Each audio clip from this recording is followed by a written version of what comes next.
దేవుడు నూతనంగా ఆశీర్వదిస్తాడు. అంటే ముందుండేది ఆశీర్వదం కదా అంటే కనుక యాకోబు అన్ని ఉన్నా కానీ నువ్వు నన్ను ఆశీర్వదించుకొని దేవుడి దగ్గర దేవుడికి ప్రార్థన చేస్తున్నాడు.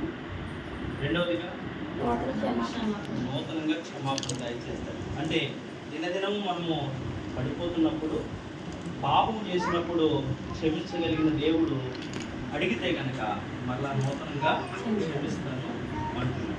మూడవదిగా రక్షణ. ఒకవేళ రక్షింపబడ్డాను కదా నాకు అవసరం లేదు అనుకుంటే కనుక దావీదు రక్షింపబడిన వాడే తప్పిపోయాడు కనుక నీ రక్షణ అన్నది మరలా నాకు దయచేయమనుకుంటున్నాడు కనుక దేవుడు అంటున్నాడు నేను నూతనంగా రక్షిస్తాను. నాలుగవదిగా నూతనంగా పునరుద్ధీకరణ చేస్తాడు.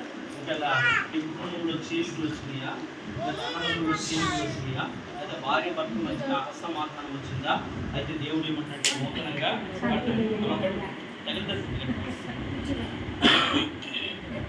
మళ్ళీ ఆడుతూనే ఉండాలి. నూతనంగా మళ్ళా పునరుద్ధీకరణ మళ్ళా కడతాను అంటున్నాడు. ఐదవదిగా చెప్పాలి అంటే ఇంతవరకు ఒకవేళ కలిగిన స్వస్థతలో ఒకవేళ మళ్ళా బలహీనలు అవుతూ ఉంటే దేవుడు ఏమంటాడంటే మళ్ళా నూతనంగా స్వస్థపరుస్తాను. అది ఆత్మీయ రోగమైన శరీర వ్యాధి అయిన నూతనత్వాన్ని కోరుకునే దేవుడు 5 మాటలు మనకి నూతనత్వం గురించి తెలియజేశాడు. చదవబడిన ఈ ఉత్తర ప్రత్యేక సంకేతంలో మీరు బాగా ఆలోచన చేసి ధ్యానం చేస్తే కనుక చాలా సంగతులు యొక్క ప్రభువు రాయించాడు. మొట్టమొదటిగా మొదటి వచ్చిన చూసినట్లయితే ఆపత్కాలంలో ఏమిస్తాడంట? ఇప్పుడు ఆపత్కాలం అంటే అపాయములో ఉన్నప్పుడు మనకు మన మీదకి ఆపద వచ్చినప్పుడు దేవుడు ఏమని వస్తాడు తెలుసా? ఒకవేళ నీవు నేను లేదా మనందరికీ కలుగున్న బంధువులు మనకు అపాయం వచ్చిందని తెలిస్తే ఫోన్లు స్విచ్ ఆఫ్ చేయొచ్చు, లేకపోతే వారు ఏమైనా సహాయపడతారని మన నెంబర్ బ్లాక్లో పెట్టేయచ్చు, లేకపోతే మన ముందు వెళ్తాం మానేసి ముఖం తిప్పుకుని వేరే రకంగా వెళ్ళిపోవచ్చు.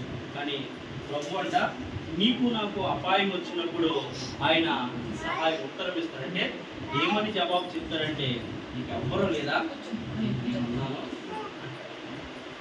ఆపత్కాలంలో దేవుడు సమాధానం ఉత్తరం ఇస్తాడంటే నేను నీకు ఉన్నాను అని ఉత్తరం ఇస్తాడంట.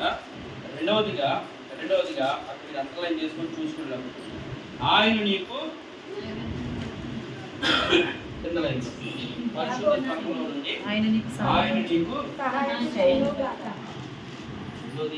మొట్టమొదటిగా ఆపత్కాలంలో ఉత్తరమిచ్చే దేవుడు. రెండోది అక్కడ ఏమంటాడంటే ఉత్తరిస్తానంటున్నాడు.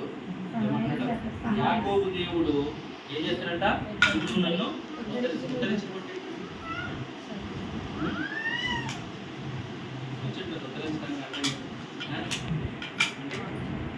కొన్నిసార్లు మన వల్ల అవట్లేదు ఎవరో వచ్చి ఏంటి ఇలాగే చూస్తాం, ఏంటి కుక్కర్లో వంట వండుతాను ఓడతలేదు అనుకో, లేదా నేను బాటిల్ ఓడతలేదు అనుకో, ఇలాగో నేను చూస్తానండి మనందరం మీకు వచ్చాడు ఉత్తరించడానికి అంటాం కదా. అంటే కొత్తగా వచ్చి తెలియని వ్యక్తిని మనందరం అప్పుడు ప్రయత్నం చేస్తే విఫలమైపోయింది కనుక ఉత్తరించడానికే వచ్చాడండి. అంటే మన జీవితంలో ఏదైనా తీరంది ఉంటే కనుక మనకు మనం నెరవేర్చుకోలేనిది మనకున్నవారు తీర్చలేనిది ఉంటే కనుక దేవుడు ఉత్తరించేవాడుగా నేను నీకు ఆ కార్యాన్ని ఆ పనిని చేసేవాడుగా ఉన్నాను అంటున్నాడు. మూడవదిగా 2వ వచనంలో ఆయన నీకు సహాయం చేసేవాడుగా ఉన్నాడు. ఆయన నీకు సహాయము చేయును దాకా అంటే మనుషులు మనకి సహాయము చేయరు. ఒకవేళ సహాయం చేసినా కానీ తర్వాత మన నుంచి వారు ఏం చేస్తారు? సహాయాన్ని కోరుకుంటారు. అంతే కదా. టెక్నాలజీ తర్వాత దానికి వేసి ఇవ్వాలి. అంటే వాళ్ళకి ఆపద వచ్చినప్పుడు సహాయం చేస్తారు. అది కూడా ఎవరంటే మనకి మళ్ళీ చేస్తారు అన్న వాళ్ళకే చేస్తారు. అంతే కదా. అందుకే ప్రభువు మాట చెప్తున్నాడు, మీరు విందు చేసినప్పుడు వివాహం చేసినప్పుడు గొప్ప నీ బంధువుల్ని కాకుండా మళ్ళీ విందు క్యాకేలు భోజనం పెట్టిన క్యాకేలని ఆ ఊరి చివరి ఉంటారు, లేకపోతే దగ్గరికి పెట్టి ఎదురు చూస్తుంటారు చూసారా, అలాంటి రోజులు క్యాకేసి పెట్టండి భోజనాలు, అప్పుడు పరలోకంలో మీకు పాలు ఉంటుంది. కానీ మనం అలా ఎందుకు పెడతాం? అలా ఒకవేళ వచ్చేస్తున్నా కానీ తర్వాత క్లాస్ టైం ఉంటే ఇప్పటికే లేదు. అవునా? అంటే మనము మనకంటే తక్కువ ఉందంటాం, మనకంటే తక్కువ లేదు, మనమేమైపోతాం తక్కువ. అందరికంటే గొప్పవాడు దేవుడు ఏమన్నాడు? వేదనను కనికరించేవాడు, యెహోవాకు అప్పించేవాడు అంటున్నాడు. అప్పించేవాడు అంటే దేవుడు ఏం చెప్తున్నాడంటే ఆయన నీకు సహాయము చేయడు అంటే అలాంటి వారికి మనం సహాయం చేస్తే దేవుడు మనకి సహాయం చేస్తాడు. నాలుగవదిగా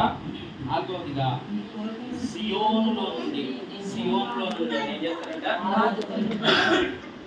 పరమ సియోనులో నుండి, పరలోకంలో నుంచి ఆకాశమంతున్న దేవుడు నన్ను చూస్తూ ఉన్నాడు.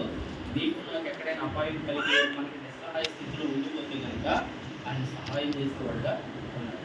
నేను ఇక్కడ ప్రార్థన అయిన తర్వాత మేడం గారి దగ్గర ప్రార్థన చేసి నుంచి 5:30 అలా అవుతుంది కదా, తర్వాత మరియమ్మ గారి దగ్గర ప్రార్థన చేసి వెళ్తూ ఉంటే ఎండగండి దాంట్లో వీడియో తీసుకుని లాక్ ఉంటే చూసారా, దేవాళ్ళు వెళ్ళి దారి ఆ డౌన్ నా దాని దూరం చూపులో కార్లో ఉద్దేశం ఎంత యాక్సిడెంట్.